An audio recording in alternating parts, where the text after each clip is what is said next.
Pada slide pertama ini, kita akan membahas mengenai manajemen penjualan dan distribusi, sebuah topik yang sangat penting untuk membangun keterampilan dalam mengelola operasi penjualan serta saluran distribusi secara efektif. Materi ini dikembangkan oleh Dr. Jawad Sebaali, yang bertujuan membantu kita memahami bagaimana mengoptimalkan proses penjualan dan distribusi agar bisnis bisa berjalan dengan lancar dan efisien. Memahami konsep dasar ini akan sangat membantu kita dalam menghadapi tantangan operasional di bidang ini. Dengan keterampilan yang tepat, kita bisa memastikan produk sampai ke pelanggan dengan cara terbaik. Pada pelatihan ini, tujuan utama kita adalah memahami prinsip-prinsip inti manajemen penjualan dan distribusi, yang sangat penting untuk keberhasilan bisnis. Anda akan belajar bagaimana merancang strategi penjualan yang selaras dengan tujuan bisnis, serta mengelola tim penjualan secara terstruktur dengan pendekatan berbasis data. Selain itu, kita juga akan membahas cara memilih dan mengelola saluran distribusi yang paling sesuai dengan produk dan pasar Anda. Tidak kalah penting, Anda akan menguasai teknik negosiasi dan pengelolaan hubungan pelanggan secara profesional. Terakhir, pelatihan ini akan membantu Anda mengidentifikasi dan mengatasi hambatan operasional dalam rantai distribusi untuk meningkatkan kinerja bisnis secara berkelanjutan. Pada bab pertama ini, kita akan membahas tentang manajemen penjualan, apa itu dan mengapa penting. Manajemen penjualan sendiri adalah proses yang mencakup perencanaan, pengarahan, dan pengendalian aktivitas tim penjualan agar bisa mencapai target pendapatan yang sudah ditetapkan oleh perusahaan. Jadi, ini bukan sekadar memimpin tenaga penjual, tetapi membangun sebuah sistem yang bekerja secara konsisten dan efektif. Kalau kita lihat dari ruang lingkup praktisnya, manajemen penjualan meliputi beberapa hal penting seperti penetapan kuota, pelatihan tim, pemantauan kinerja, pengelolaan wilayah, dan juga koordinasi dengan divisi lain seperti pemasaran dan logistik. Semua elemen ini saling berhubungan dan sangat menentukan hasil akhir. Seorang pemimpin penjualan yang sukses memahami bahwa keberhasilan tim bukan sebuah kebetulan, melainkan hasil dari sistem yang sudah dirancang dengan matang dan dijalankan dengan disiplin. Pada bab pertama ini, kita akan membahas tentang peran penting manajer penjualan. Manajer penjualan bertanggung jawab menetapkan target yang realistis dengan mempertimbangkan data historis, kondisi pasar, dan kapasitas tim. Target yang terlalu tinggi justru bisa menurunkan motivasi, sedangkan target yang terlalu rendah menghambat pertumbuhan. Selain itu, manajer juga berperan dalam pembinaan tim. Mereka bukan hanya mengawasi, tetapi secara aktif membimbing anggota tim melalui umpan balik rutin, pendampingan di lapangan, serta pengembangan keterampilan individu. Manajer penjualan juga memantau kinerja melalui laporan dan analisis data untuk mendeteksi tren serta mengambil tindakan korektif sebelum masalah menjadi lebih besar. Terakhir, koordinasi lintas fungsi sangat penting, di mana manajer berkolaborasi dengan tim pemasaran, logistik, dan keuangan agar setiap transaksi berjalan lancar dari awal penawaran hingga pengiriman ke pelanggan. Semua aspek ini memastikan kesuksesan tim penjualan secara keseluruhan. Pada bab ini, kita akan membahas tentang siklus manajemen penjualan yang terdiri dari 4 tahap utama yaitu rencana, eksekusi, monitoring, dan penyesuaian. Siklus ini bersifat berulang setiap periode, baik mingguan, bulanan, maupun kuartalan. Dengan menjalankan keempat tahap ini secara konsisten, pemimpin dapat membangun organisasi penjualan yang adaptif dan tahan terhadap perubahan pasar. Proses yang disiplin akan memastikan tim selalu siap menghadapi tantangan dan terus meningkatkan kinerja penjualan mereka. Pada slide ini kita membahas perbedaan mendasar antara penjualan dan pemasaran. Pemasaran berfokus pada membangun permintaan dengan cara menciptakan kesadaran dan membangun citra merek, serta menghasilkan prospek sebelum calon pelanggan bertemu dengan tenaga penjual. Tim pemasaran menyiapkan kondisi yang ideal agar proses penjualan bisa berjalan lancar. Sementara itu, penjualan mengambil alih dari situ, berinteraksi langsung dengan prospek, menjawab keberatan, melakukan negosiasi, dan akhirnya menutup transaksi. Penting untuk dipahami bahwa tanpa koordinasi yang baik antara pemasaran dan penjualan, peluang akan hilang dan anggaran yang diinvestasikan tidak akan maksimal. Bab 2 ini membahas tentang perencanaan strategi penjualan, yang merupakan langkah pertama yang sangat penting dan tidak boleh dilewatkan. Strategi penjualan yang kuat harus dimulai dengan pemahaman mendalam tentang pasar, pelanggan, dan posisi kompetitif kita. Tanpa perencanaan yang jelas, tim penjualan cenderung bergerak tanpa arah dan akan menghabiskan banyak energi pada aktivitas yang tidak memberikan hasil nyata. Oleh karena itu, perencanaan yang baik harus bisa menjawab 3 pertanyaan utama. Siapa target pasar yang ingin kita jangkau? Apa yang akan kita tawarkan kepada mereka? Dan bagaimana caranya menjangkau mereka secara efektif dan efisien. Dengan pondasi ini, kita bisa memastikan upaya penjualan lebih terfokus dan menghasilkan dampak maksimal. Di bab ini, kita akan membahas 4 komponen utama dalam rencana penjualan yang sangat penting untuk keberhasilan bisnis Anda. Pertama, analisis pasar, di mana kita mengidentifikasi segmen pasar yang paling menguntungkan, memahami perilaku pembeli, serta memetakan posisi pesaing. Informasi ini menjadi dasar yang kuat untuk pengalokasian sumber daya secara efektif. Selanjutnya, penetapan target pendapatan harus dilakukan dengan mempertimbangkan kapasitas tim, kondisi pasar, dan tujuan jangka panjang perusahaan. Setiap target harus jelas, realistis, dan dapat diukur dalam waktu tertentu. Kemudian, strategi akuisisi pelanggan sangat penting. Anda harus menentukan cara tim mendapatkan pelanggan baru, mulai dari saluran prospeksi, pendekatan komunikasi awal, hingga proses kualifikasi prospek agar lebih fokus dan efisien. Terakhir, rencana retensi pelanggan tidak kalah penting. Mempertahankan pelanggan yang sudah ada jauh lebih hemat daripada mencari yang baru. Oleh karena itu, sertakan strategi tindak lanjut, program loyalitas, serta mekanisme penanganan keluhan agar pelanggan merasa dihargai dan tetap setia. Dengan memahami dan menerapkan keempat komponen ini, rencana penjualan Anda akan lebih terstruktur dan efektif. Pada bab ini, kita akan membahas tentang segmentasi pasar dalam penjualan. Segmentasi yang tepat sangat penting karena membantu tim penjualan Anda fokus pada pelanggan yang paling mungkin membeli produk atau layanan Anda. Dengan cara ini, Anda bisa membangun hubungan jangka panjang dan menghasilkan nilai yang lebih besar. Jangan coba menjual kepada semua orang, karena itu justru membuat penjualan menjadi tidak efektif dan hasilnya kurang optimal. Pada bab 2 ini, kita membahas tentang bagaimana menetapkan kuota penjualan yang efektif. Kuota yang efektif harus didasarkan pada data historis penjualan, kapasitas individu tenaga penjual, dan kondisi pasar saat ini. Jika kuota ditetapkan tanpa dasar data yang kuat, hal ini bisa merusak moral tim dan membuat perencanaan bisnis menjadi tidak akurat.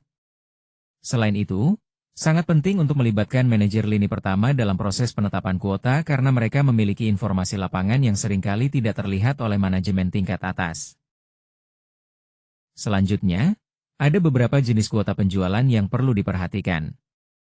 Kuota pendapatan mengukur total penjualan dalam rupiah, kuota volume mengukur jumlah unit yang terjual, dan kuota aktivitas mengukur jumlah panggilan, pertemuan, atau proposal yang diselesaikan. Kombinasi dari ketiga jenis kuota ini akan memberikan gambaran kinerja yang lengkap dan adil bagi setiap anggota tim. Bab 3 membahas tentang bagaimana membangun dan mengelola tim penjualan yang efektif. Tim penjualan yang kuat bukan sekadar kumpulan individu berbakat, melainkan sebuah kelompok yang bekerja dengan tujuan bersama, proses yang jelas, dan budaya saling mendukung. Untuk mencapai ini, kita perlu melakukan rekrutmen dengan cermat, memberikan orientasi yang terstruktur, serta pelatihan secara berkelanjutan. Selain itu, sistem penghargaan yang adil juga sangat penting untuk menjaga motivasi anggota tim. Jika manajer hanya fokus pada angka penjualan tanpa memperhatikan kondisi dan perkembangan timnya, akan ada risiko tingkat pergantian karyawan yang tinggi dan penurunan kinerja jangka panjang. Jadi, keberhasilan tim bergantung pada bagaimana kita mengelola dan mendukung mereka secara menyeluruh. Pada bab 3 ini, kita akan membahas tentang rekrutmen tenaga penjual yang tepat. Pertama, penting sekali untuk menentukan profil ideal sebelum membuka lowongan. Anda harus jelas tentang keterampilan, pengalaman, dan karakter yang Anda cari karena setiap produk dan pasar membutuhkan profil tenaga penjual yang berbeda-beda. Selanjutnya, jangan hanya mengandalkan wawancara karena itu tidak cukup. Gunakan simulasi kerja untuk menguji kandidat dengan skenario penjualan nyata, sehingga Anda bisa menilai langsung kemampuan mereka dalam menghadapi keberatan dan menutup penjualan. Terakhir, nilai juga kesesuaian budaya kandidat dengan organisasi Anda. Tenaga penjual yang hebat di tempat lain belum tentu cocok di perusahaan Anda jika cara kerja dan nilai-nilai mereka berbeda. Ini sangat penting agar tim Anda bisa bekerja secara harmonis dan efektif. Pada bab ini, kita akan membahas tentang pelatihan dan pengembangan tim penjualan.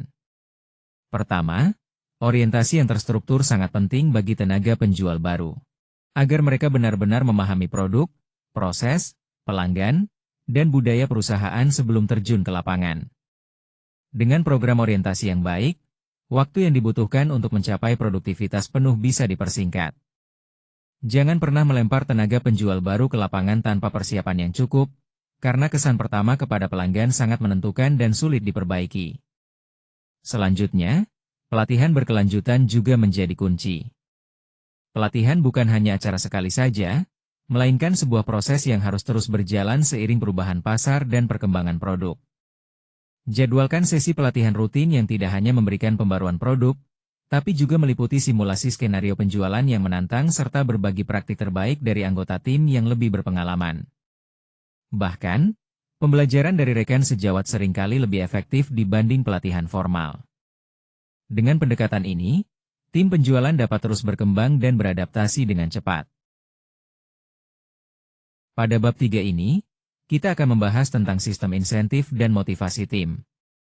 Insentif finansial seperti komisi, bonus berbasis kinerja, dan program bagi hasil merupakan alat motivasi yang sangat efektif. Namun, penting untuk memastikan bahwa struktur komisi ini transparan, mudah dipahami, dan benar-benar mendorong perilaku penjualan yang diinginkan, bukan sekadar meningkatkan volume tanpa memperhatikan kualitas atau profitabilitas. Selain itu, kita juga harus memberikan perhatian pada pengakuan non-finansial seperti pengakuan publik, penghargaan tenaga penjual terbaik bulan ini, dan kesempatan pengembangan karir. Pengakuan semacam ini seringkali menjadi motivator kuat yang sering diremehkan. Banyak tenaga penjual memilih meninggalkan pekerjaan bukan karena gaji rendah, melainkan karena merasa tidak dihargai atau tidak melihat peluang untuk berkembang dalam organisasi. Pada bab ini, kita akan membahas pengantar manajemen distribusi. Distribusi adalah jembatan yang menghubungkan produk dengan pelanggan. Manajemen distribusi mencakup semua keputusan dan proses yang memastikan produk sampai ke tangan pelanggan tepat waktu, dalam kondisi yang baik, dan dengan biaya yang efisien. Penting untuk diingat, distribusi yang buruk bisa merusak reputasi produk yang sebenarnya berkualitas tinggi. Sebaliknya, sistem distribusi yang kuat justru bisa menjadi keunggulan kompetitif yang sulit ditiru oleh pesaing dalam waktu singkat. Jadi, manajemen distribusi bukan hanya soal mengirim produk, tapi juga soal menjaga kualitas dan kepuasan pelanggan. Pada bab ini, kita akan membahas tentang berbagai jenis saluran distribusi. Pilihan saluran distribusi sangat penting karena berdampak langsung pada biaya, jangkauan pasar, dan kontrol atas pengalaman pelanggan. Tidak ada satu saluran yang selalu cocok untuk semua situasi, karena setiap kondisi memiliki kebutuhan yang berbeda. Oleh karena itu, keputusan memilih saluran harus didasarkan pada karakteristik produk, perilaku pelanggan, serta kemampuan operasional perusahaan Anda. Dengan memahami hal ini, kita bisa menentukan saluran yang paling efektif dan efisien untuk bisnis kita. Pada bab ini, kita membahas perbedaan antara distribusi langsung dan tidak langsung. Distribusi langsung berarti perusahaan menjual produknya langsung kepada konsumen akhir tanpa menggunakan perantara. Dengan cara ini, perusahaan memiliki kontrol penuh atas harga, pengalaman pelanggan, dan data transaksi. Namun, metode ini juga menuntut investasi besar untuk membangun infrastruktur penjualan, logistik, dan layanan pelanggan yang harus dikelola sendiri. Sementara itu, distribusi tidak langsung melibatkan perantara seperti distributor, agen, atau pengecer untuk membantu menjangkau pelanggan. Cara ini memungkinkan perusahaan memperluas jangkauan dengan biaya yang lebih rendah, tetapi dengan konsekuensi berkurangnya kontrol atas bagaimana produk dipresentasikan dan dijual. Oleh sebab itu, penting bagi perusahaan untuk mengelola hubungan dengan mitra distribusi secara aktif agar standar kualitas tetap terjaga dengan baik. Pada bab ini, kita akan membahas tentang bagaimana memilih mitra distribusi yang tepat. Pertama, evaluasi jangkauan geografis sangat penting. Pastikan calon mitra memiliki jaringan yang mencakup wilayah target Anda, karena jaringan luas di wilayah yang salah tidak akan memberikan nilai bagi bisnis Anda. Selanjutnya, nilai kapasitas dan infrastruktur mitra tersebut, seperti gudang, armada pengiriman, dan sistem manajemen inventory yang memadai, agar mereka dapat menangani volume produk Anda tanpa gangguan operasional. Jangan lupa juga untuk memeriksa reputasi dan rekam jejak mitra dengan berbicara kepada produsen lain yang menggunakan jasa mereka, terutama dalam hal ketepatan waktu pengiriman, penanganan produk, dan kejujuran dalam pelaporan. Terakhir, pastikan ada keselarasan tujuan bisnis antara Anda dan mitra. Mitra terbaik adalah yang melihat keberhasilan produk Anda sebagai keberhasilan mereka sendiri dan bersedia berinvestasi dalam pengembangan pasar bersama. Di bab ini, kita akan membahas tentang mengelola hubungan dengan distributor. Penting untuk dipahami bahwa hubungan dengan distributor bukan hanya sekadar transaksi komersial semata, tapi merupakan sebuah kemitraan jangka panjang. Komunikasi rutin, transparansi dalam berbagi informasi pasar, dan dukungan aktif dari produsen sangatlah krusial. Distributor yang merasa diperhatikan dan didukung akan lebih termotivasi untuk memprioritaskan produk kita dibandingkan produk pesaing yang mereka distribusikan di saat yang bersamaan. Oleh karena itu, adakan pertemuan tinjauan kinerja secara berkala, berikan dukungan berupa materi promosi, dan jangan lupa untuk selalu mendengarkan umpan balik mereka tentang kondisi pasar di lapangan. Dengan cara ini, kita bisa memastikan hubungan yang sehat dan saling menguntungkan. Pada bab ini, kita akan membahas tentang manajemen wilayah penjualan, yang sangat penting dalam mengatur strategi penjualan secara efektif. Pembagian wilayah yang jelas adalah kunci untuk mencegah konflik internal antara tenaga penjual, dan memastikan seluruh pasar dapat dijangkau secara optimal. Dengan adanya pembagian wilayah yang tepat, pengukuran kinerja berdasarkan area menjadi lebih mudah dan akurat. Jika pembagian wilayah tidak dilakukan dengan baik, ada risiko pelanggan besar akan saling diperebutkan, sementara segmen pasar lain justru terabaikan. Dasar pembagian wilayah dapat dilihat dari berbagai aspek, seperti geografi, jumlah pelanggan potensial, maupun volume penjualan historis. Kadang-kadang, kombinasi dari faktor-faktor ini diperlukan untuk hasil yang paling efektif.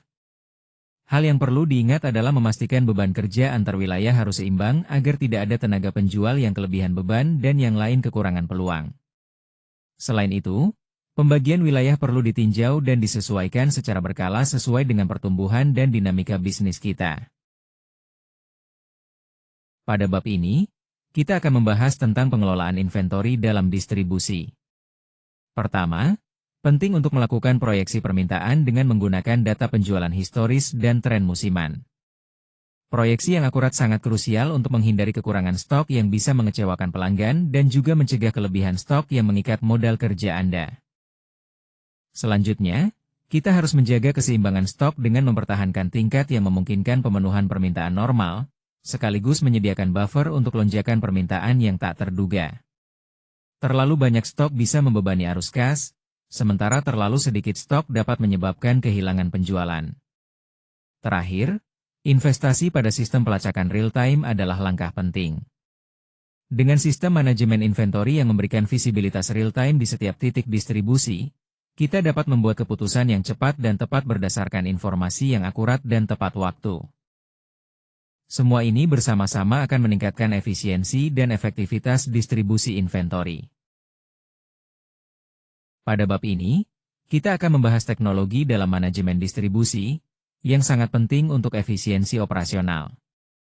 Pertama, sistem CRM atau Customer Relationship Management sangat membantu tim penjualan dalam melacak setiap interaksi dengan pelanggan, mengelola pipeline penjualan, dan menemukan peluang tindak lanjut secara lebih sistematis, sehingga hubungan dengan pelanggan bisa dipertahankan dengan baik. Selanjutnya, kita punya sistem ERP, Enterprise Resource Planning, yang mengintegrasikan data dari berbagai departemen seperti penjualan, inventory, keuangan, dan logistik ke dalam satu platform tunggal. Hal ini memungkinkan koordinasi antar bagian menjadi lebih lancar dan efektif. Terakhir, ada otomasi rute pengiriman melalui perangkat lunak khusus yang mengoptimalkan rute pengiriman. Ini tidak hanya menurunkan biaya pengiriman, tetapi juga meningkatkan ketepatan waktu dan memaksimalkan jumlah pengiriman yang bisa dilakukan oleh armada dalam satu hari. Semua teknologi ini bersama-sama membantu meningkatkan kinerja distribusi secara keseluruhan.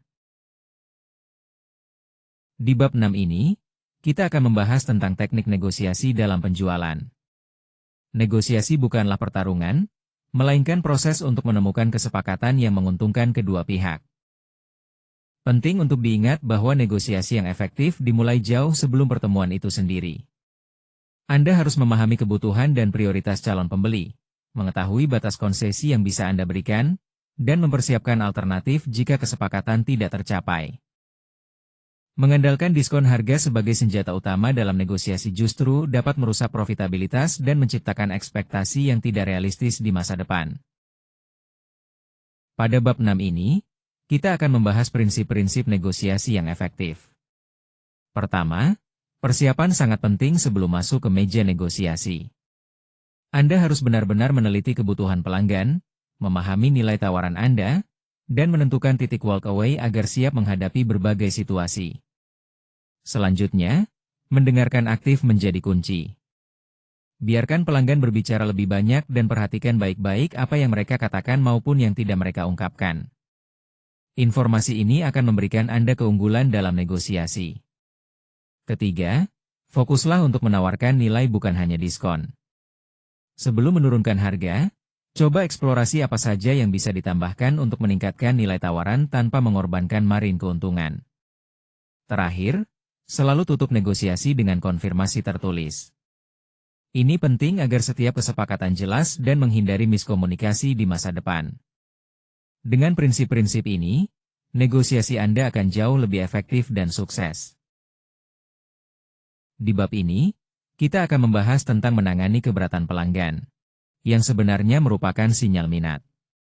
Ketika pelanggan mengajukan keberatan, itu berarti mereka cukup tertarik untuk berinteraksi lebih dalam, bukan justru menolak. Keberatan ini sebenarnya adalah cara mereka meminta informasi tambahan. Oleh karena itu, sebagai tenaga penjual, kita harus menanggapi dengan tenang dan berdasarkan fakta, bukan dengan sikap defensif. Proses merespons keberatan ini sangat penting. Pertama, kita harus mendengarkan keberatan pelanggan sepenuhnya tanpa mengelak. Kemudian, kita akui perspektif mereka dengan penuh empati. Selanjutnya, kita ajukan pertanyaan klarifikasi supaya benar-benar paham akar masalah keberatan tersebut. Setelah itu, baru kita jawab dengan cara yang spesifik dan relevan. Terakhir, sangat penting untuk memastikan apakah jawaban kita sudah bisa menjawab kekhawatiran mereka sebelum melanjutkan ke langkah berikutnya dalam percakapan. Pada bab ini, kita akan membahas manajemen hubungan pelanggan, atau CRM. CRM bukan hanya soal perangkat lunak semata, melainkan sebuah filosofi bisnis yang menempatkan pelanggan sebagai pusat dari setiap keputusan operasional. Perusahaan yang sukses dalam CRM adalah mereka yang mampu membangun hubungan yang bermakna dengan pelanggan, memahami kebutuhan mereka bahkan sebelum mereka sendiri menyadarinya. Dengan begitu, perusahaan dapat memberikan pengalaman yang membuat pelanggan tidak hanya kembali lagi, tetapi juga merekomendasikan bisnis Anda kepada orang lain. Teknologi CRM sendiri adalah alat yang membantu kita melakukan semua itu secara konsisten dan terukur. Pada bab ini, kita akan membahas strategi retensi pelanggan yang efektif. Dimulai dengan program loyalitas.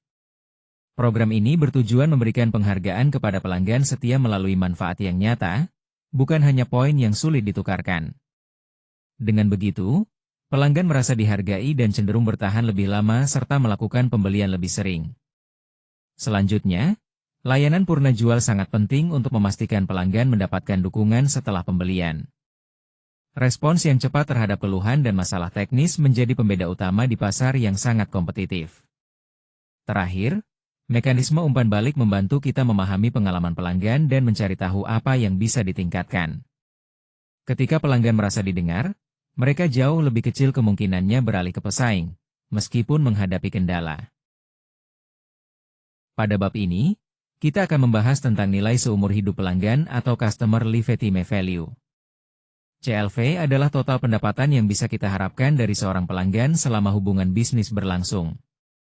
Memahami konsep ini sangat penting karena membantu kita menentukan seberapa banyak yang layak diinvestasikan untuk mendapatkan dan mempertahankan pelanggan tersebut.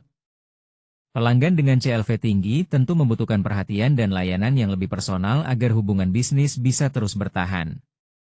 Selanjutnya, ada 3 cara utama untuk meningkatkan CLV. Pertama, kita bisa meningkatkan frekuensi pembelian dengan membuat program engagement yang relevan. Kedua, tingkatkan nilai rata-rata transaksi melalui strategi upselling dan cross-selling yang tepat sasaran. Dan yang ketiga, perpanjang durasi hubungan dengan pelanggan dengan memastikan mereka selalu puas di setiap titik interaksi. Dengan fokus pada ketiga cara ini, kita bisa memaksimalkan nilai yang kita dapatkan dari setiap pelanggan. Pada bab ini, kita akan membahas tentang pengukuran kinerja penjualan. Penting untuk diingat bahwa Anda hanya dapat mengelola apa yang Anda ukur. Pengukuran kinerja yang baik memberikan gambaran yang jujur tentang posisi tim Anda saat ini, arah yang mereka tuju, serta hambatan yang perlu diatasi. Tanpa sistem pengukuran yang jelas, keputusan manajer seringkali berdasarkan intuisi dan asumsi, yang dapat menyebabkan intervensi yang kurang tepat. Oleh karena itu, pilihlah metrik yang benar-benar berhubungan langsung dengan hasil bisnis yang diinginkan, dan pastikan setiap anggota tim memahami cara dan alasan di balik pengukuran kinerja tersebut. Dengan begitu, pengelolaan tim bisa lebih efektif dan terarah. Di bab ini, kita akan membahas 4 metrik penjualan utama yang perlu dipantau untuk mengoptimalkan kinerja bisnis Anda. Pertama, tingkat konversi, yang mengukur persentase prospek yang berhasil berubah menjadi pelanggan. Metrik ini sangat penting karena menunjukkan seberapa efektif proses penjualan Anda dari awal sampai transaksi selesai. Selanjutnya, kita punya rata-rata nilai transaksi, yaitu nilai rata-rata setiap penjualan yang berhasil ditutup. Dengan meningkatkan nilai ini melalui strategi upselling yang tepat, Anda bisa meningkatkan pendapatan secara signifikan tanpa harus menambah biaya akuisisi pelanggan. Kemudian, panjang siklus penjualan mengacu pada waktu rata-rata yang dibutuhkan dari kontak pertama sampai penutupan transaksi. Siklus yang terlalu panjang bisa jadi tanda ada hambatan dalam proses atau prospek yang kurang tepat. Terakhir, tingkat retensi pelanggan mengindikasikan seberapa banyak pelanggan yang tetap membeli dari Anda dalam periode tertentu. Ini adalah indikator penting dari kesehatan hubungan jangka panjang dengan pelanggan Anda. Mempertahankan pelanggan lama seringkali lebih menguntungkan dibandingkan mencari pelanggan baru. Pada bab 8 ini, kita membahas tentang tinjauan kinerja dan umpan balik. Frekuensi tinjauan yang tepat sangat penting. Tinjauan kinerja bulanan sudah cukup untuk melihat tren yang berlaku, tetapi percakapan mingguan yang singkat akan membantu kita mengatasi hambatan lebih cepat sebelum masalah membesar. Oleh karena itu, jangan tunggu sampai akhir kuartal untuk membahas masalah yang sebenarnya sudah terlihat sejak bulan pertama. Selanjutnya, mengenai cara memberikan umpan balik yang produktif, umpan balik yang efektif haruslah spesifik, berdasarkan fakta, dan fokus pada tindakan yang bisa dilakukan. Hindari pernyataan umum seperti, kamu perlu lebih baik, dan gantikan dengan contoh konkret yang memberikan arahan jelas. Seperti ini, dalam 3 pertemuan terakhir dengan klien, kamu melewatkan kesempatan untuk mengklarifikasi kebutuhan mereka sebelum mempresentasikan solusi. Dengan begitu, penerima umpan balik tahu persis langkah apa yang perlu diambil untuk memperbaiki diri. Pada bab ini kita akan membahas manajemen saluran omnichannel, sebuah pendekatan penting dalam dunia bisnis saat ini. Pelanggan modern tidak lagi berinteraksi hanya melalui satu kanal saja, melainkan melalui berbagai titik sentuh seperti toko fisik, situs web, aplikasi mobile, media sosial, dan juga agen penjualan langsung. Tantangan utama yang dihadapi adalah bagaimana menjaga konsistensi harga, ketersediaan produk, dan kualitas layanan di seluruh saluran tersebut, agar pengalaman pelanggan tetap mulus dan tidak membingungkan. Jika tidak dikelola dengan baik, konflik antar saluran bisa muncul dan hal ini dapat merusak kepercayaan pelanggan terhadap bisnis kita. Oleh karena itu, manajemen omnichannel menjadi kunci untuk memastikan semua saluran berjalan harmonis dan memberikan pengalaman terbaik kepada pelanggan. Pada bab ini, kita membahas tentang mengelola konflik dalam saluran distribusi, yang penting untuk kelancaran bisnis. Pertama, ada konflik vertikal, yaitu konflik yang terjadi antara tingkatan berbeda dalam saluran distribusi, seperti ketika produsen langsung menjual ke konsumen dan bersaing dengan distributornya sendiri. Untuk mengatasi hal ini, sangat penting memiliki kebijakan harga dan pembagian wilayah yang jelas sejak awal kemitraan. Selanjutnya, ada konflik horizontal yang terjadi antara mitra pada tingkat yang sama, misalnya dua pengecer di wilayah berdekatan yang merasa wilayah mereka tumpang tindih. Pencegahannya adalah dengan membuat pembagian wilayah yang jelas dan tertulis dalam perjanjian distribusi. Terakhir, ketika konflik sudah terjadi, resolusi melalui mediasi yang difasilitasi oleh manajemen perusahaan adalah cara terbaik. Jangan biarkan konflik berlarut-larut karena dapat merusak jaringan distribusi dan reputasi merek di pasar. Pada bab ini, kita membahas tentang strategi penetapan harga dalam distribusi. Hal penting yang perlu diingat adalah bahwa strategi harga yang kita tetapkan harus mampu melindungi margin di setiap tingkat rantai distribusi. Jika margin di pihak distributor atau pengecer terlalu tipis, mereka tidak akan memiliki motivasi yang cukup untuk memprioritaskan produk kita. Oleh karena itu, sangat penting untuk secara berkala meninjau struktur harga dan melakukan penyesuaian sesuai dengan perubahan kondisi pasar agar strategi harga tetap efektif dan menguntungkan. Pada studi kasus kali ini, kita akan melihat bagaimana Unilever Indonesia berhasil mengelola distribusinya secara efektif di seluruh wilayah Indonesia yang sangat luas dan beragam. Unilever mengelola jaringan distribusi yang mencakup ratusan ribu titik penjualan, mulai dari toko modern di kota besar hingga warung tradisional di pedesaan. Hal ini dilakukan melalui koordinasi yang erat antara pusat distribusi regional, tim penjualan, dan mitra distribusi lokal yang memahami karakteristik pasar di masing-masing wilayah. Dengan model ini, Unilever mampu memastikan produk mereka tersedia secara konsisten dengan biaya logistik yang efisien, mendukung pertumbuhan bisnis yang berkelanjutan. Pada bab ini, kita akan membahas tentang perencanaan penjualan berbasis data.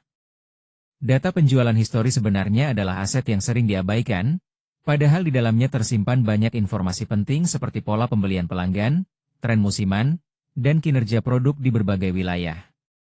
Manajer penjualan yang mampu menggunakan data ini secara sistematis untuk merencanakan aktivitas tim dan mengalokasikan sumber daya akan membuat keputusan yang jauh lebih tepat dan efektif dibandingkan yang hanya mengandalkan intuisi. Jadi, langkah pertama adalah memanfaatkan data yang sudah ada sebelum memutuskan untuk berinvestasi pada sistem analitik yang lebih kompleks. Pada slide ini, kita membahas tentang analisis pipeline penjualan yang terdiri dari beberapa tahap penting. Pertama, ada prospecting, yaitu proses mengidentifikasi dan mengkualifikasi prospek. Selanjutnya adalah proposal, di mana kita mengajukan solusi dan penawaran harga kepada calon pelanggan. Tahap berikutnya adalah negosiasi. Di sini kita membahas kekhawatiran dan syarat yang mungkin ada sebelum mencapai kesepakatan. Terakhir, tahap closing, yaitu konfirmasi kesepakatan dan proses pemesanan. Penting untuk menjaga distribusi peluang yang merata di setiap tahap pipeline penjualan. Karena jika pipeline terlalu pada di satu tahap, hal itu bisa menandakan adanya hambatan dalam proses yang perlu segera kita atasi. Oleh karena itu, sangat disarankan untuk secara rutin meninjau distribusi pipeline setiap minggu guna mengidentifikasi peluang yang macet dan menentukan tindakan yang tepat untuk menggerakkannya maju. Pada bab ini, kita membahas tentang perakiraan penjualan yang akurat. Pertama, ada metode perakiraan berbasis historis. Di sini, kita menggunakan data penjualan dari periode yang sama tahun sebelumnya sebagai titik awal. Kemudian, data ini disesuaikan dengan faktor pertumbuhan pasar, perubahan dalam tim, dan kondisi ekonomi saat ini. Metode ini sangat andal jika bisnis Anda beroperasi di pasar yang stabil dengan pola permintaan yang dapat diprediksi.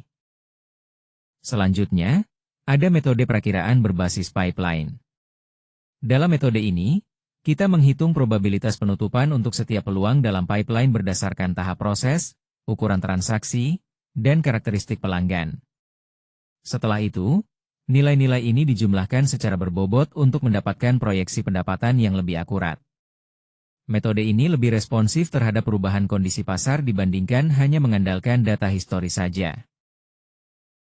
Dengan memahami dan mengaplikasikan kedua metode ini, perakiraan penjualan Anda akan menjadi lebih tepat dan dapat diandalkan. Pada bab ini, kita akan membahas tentang kepemimpinan dalam manajemen penjualan. Perbedaan utama yang perlu diingat adalah antara mengelola dan memimpin tim penjualan.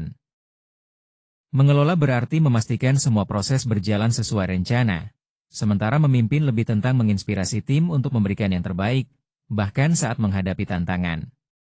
Manajer penjualan yang sukses adalah mereka yang mampu melakukan keduanya dengan seimbang, disiplin dalam menjalankan proses, sekaligus membangun kepercayaan dan motivasi dalam timnya.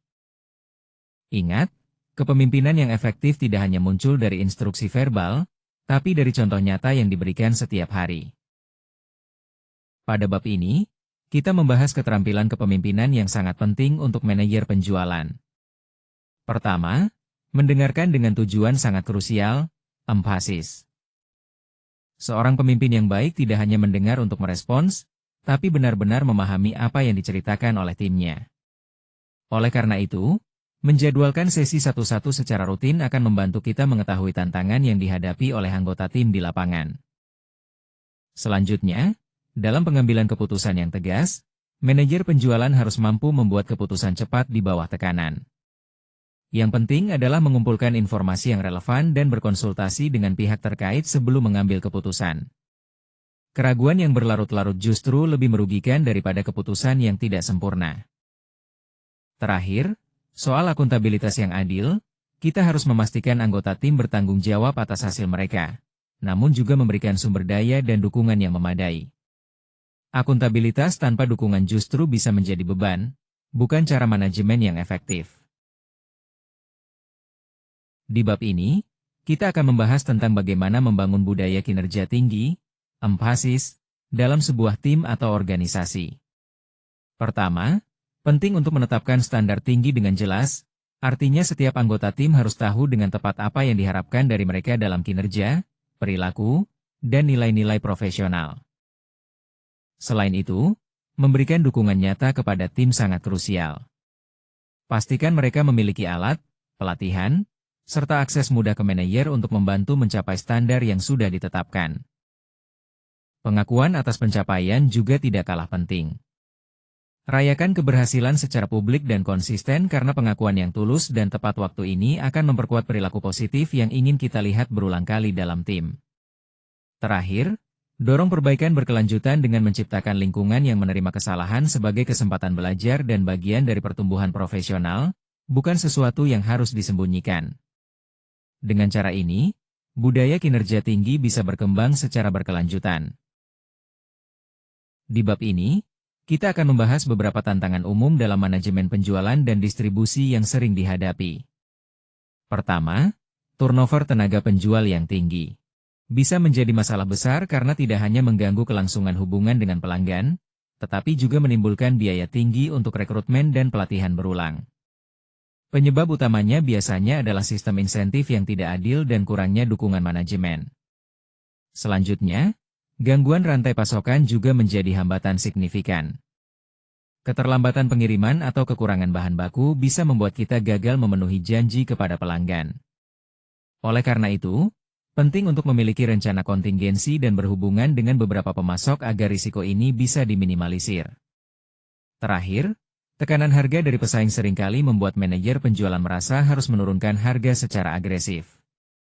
Namun, cara terbaik adalah menguatkan diferensiasi nilai produk kita. Sehingga kita tidak terjebak dalam perang harga yang justru bisa merugikan margin keuntungan semua pihak dalam industri. Pada bab ini, kita membahas tentang adaptasi terhadap perubahan pasar. Salah satu poin penting adalah membaca sinyal pasar lebih awal. Perubahan perilaku pelanggan, teknologi baru, atau regulasi yang bergeser seringkali memberikan tanda sebelum benar-benar berdampak pada bisnis. Manajer penjualan yang aktif dan sering berdialog dengan pelanggan serta mitra akan lebih cepat menangkap sinyal ini dibandingkan yang hanya mengandalkan laporan bulanan. Selanjutnya, fleksibilitas dalam model distribusi juga sangat krusial. Pasar yang berubah dengan cepat menuntut kita untuk bisa menyesuaikan cara distribusi produk. Perusahaan yang terpaku pada satu model distribusi akan mengalami kesulitan beradaptasi. Oleh karena itu, penting untuk secara berkala mengevaluasi apakah saluran distribusi kita masih sesuai dengan kebiasaan dan preferensi pelanggan saat ini. Dengan demikian, Adaptasi yang cepat dan tepat menjadi kunci bertahan dalam pasar yang dinamis. Pada bab ini, kita akan membahas tentang etika dalam penjualan dan distribusi. Seringkali tekanan untuk mencapai target penjualan membuat sebagian orang tergoda melakukan tindakan yang tidak etis, seperti melebih-lebihkan manfaat produk atau memberikan janji yang tidak bisa ditepati. Meskipun cara ini mungkin menghasilkan penjualan jangka pendek, ini sangat berisiko merusak kepercayaan pelanggan dalam jangka panjang. Justru, perusahaan yang membangun reputasi etika yang kuat biasanya memiliki biaya akuisisi pelanggan lebih rendah, karena pelanggan yang puas akan merekomendasikan produk secara sukarela.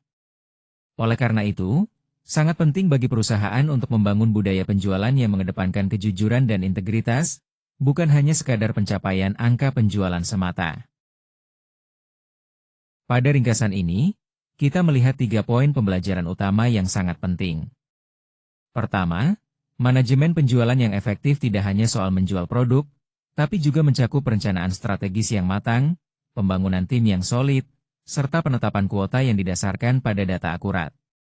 Selain itu, pembinaan berkelanjutan dan sistem pengukuran kinerja yang jelas sangat membantu dalam menjaga konsistensi hasil.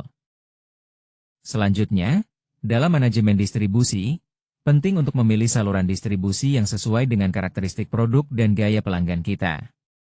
Tidak kalah penting, kita harus mengelola hubungan dengan mitra distribusi secara aktif dan memastikan sistem inventory berjalan dengan baik supaya produk selalu tersedia saat dibutuhkan.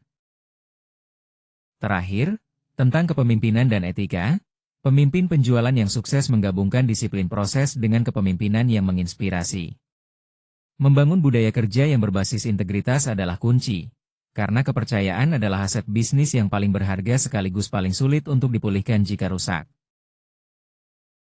Terima kasih banyak atas waktu dan perhatian Anda selama mengikuti pelatihan ini. Ingatlah, pengetahuan tanpa tindakan tidak akan mengubah apapun. Gunakan apa yang sudah Anda pelajari sebagai titik awal untuk terus berkembang, bukan sebagai tujuan akhir. Pembelajaran adalah perjalanan yang terus berlanjut, jadi teruslah bertanya, membaca, dan berlatih setiap hari. Semoga semua konsep dan strategi yang kita bahas dapat langsung Anda terapkan dan memberikan dampak positif bagi pekerjaan Anda, tim, dan organisasi. Terima kasih sekali lagi, dan semoga kesuksesan selalu menyertai perjalanan profesional Anda. Pada slide ini, saya ingin menyoroti beberapa referensi kunci yang menjadi dasar presentasi ini. Pertama, buku karya Kotler dan Keller menjadi sumber utama untuk memahami manajemen pemasaran dan perilaku pelanggan, sementara Coughlin dan rekan memberikan dasar kuat tentang manajemen saluran distribusi dan strategi pemilihan mitra. Selain itu, laporan tahunan Unilever Indonesia dan data dari Badan Pusat Statistik menjadi sumber penting untuk konteks pasar distribusi dalam negeri. Terakhir, kami memastikan bahwa semua sumber yang digunakan dapat diverifikasi secara publik, dan kami mendorong verifikasi mandiri bila diperlukan untuk menjaga integritas informasi ini. Ini menunjukkan komitmen kami pada akurasi dan transparansi. Sebelum menggunakan materi dalam presentasi ini, penting untuk membaca penafian dengan saksama. Konten ini disediakan hanya untuk keperluan pelatihan dan penggunaan internal saja. Harap gunakan dengan bijak karena mungkin ada kesalahan di dalamnya. Dan penulis tidak bertanggung jawab atas keputusan atau tindakan yang diambil berdasarkan informasi ini. Selalu gunakan pertimbangan profesional Anda sendiri, dan jika menghadapi masalah hukum atau regulasi yang kompleks, sebaiknya konsultasikan dengan ahli yang berkompeten.